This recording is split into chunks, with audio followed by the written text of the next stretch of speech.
بسم اللہ الرحمن الرحیم، السلام علیکم۔ آج ہم بات کریں گے حمل کے دوران قبض اور بواسیر کے حوالے سے۔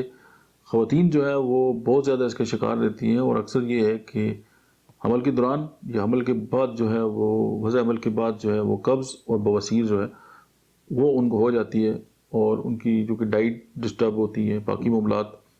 تو اس سے یہ ہے کہ ہومیوپیتھی کی ایسی کون سی میڈیسن ہے، لیکن میڈیسن سے پہلے بھی آپ اپنی ڈائٹ جو ہے اس کو بیلنس رکھیں۔ آپ کا واٹر انٹیک جو ہے وہ ٹھیک ہونا چاہیے۔ اس کے بعد آپ کی غذائیت جو ہے وہ، اس میں جو آپ غذا استعمال کر رہی ہیں اس میں فائبر جو ہے وہ بہت ضروری ہے، کیونکہ اکثر ہم اس طرح کی چیزیں استعمال کرتے ہیں کہ جو ہماری آنتوں کو جو ہے ان پہ، ان کی جو پٹھیں ہیں ان پہ ان کو کام ہی نہیں کرنا پڑتا، اور وہ بہت ہی زود ہضم ہوتی ہے، یا بہت ہی اس طرح کی ہوتی ہیں کہ ان کو آپ سمجھیں کہ وہ جا کے ہماری آنتوں کے ساتھ چپک جاتی ہے۔ تو وہ پھر یہ ہے کہ ان کو نکالنا بڑا مشکل ہوتا ہے، اور پھر کچھ لوگ 3 4 دن تک قبض کا جو ہے وہ فیمیل جو ہے وہ شکار رہتی ہے، اور پھر الٹیمیٹلی آگے چل کے بواسیر، فسچر، فسچولاز اور اس طرف نکل جاتی ہے۔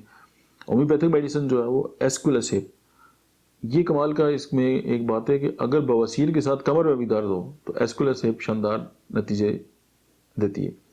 سیکنڈ میڈیسن جو ہے وہ کولنسونیا ہے، حمل کی جو بواسیر ہے اس کے لیے یہ شاندار رزلٹ رکھتی ہے، اور یہ کنسٹیپیشن کی بھی اتنی بڑی میڈیسن ہے۔ سیکنڈ یہ ہے کہ اگر کسی بھی انسان کی کنسٹیپیشن کے بعد اگر بواسیر ہے، اور بواسیر اس کی سپریس کر دی ہے کسی بھی میڈیسن سے، اور اس کے بعد اگر اس کو ہارٹ کا مسئلہ ہو گیا تو بھی Collinsonia one of the best medicine ہے۔ Thank you very much.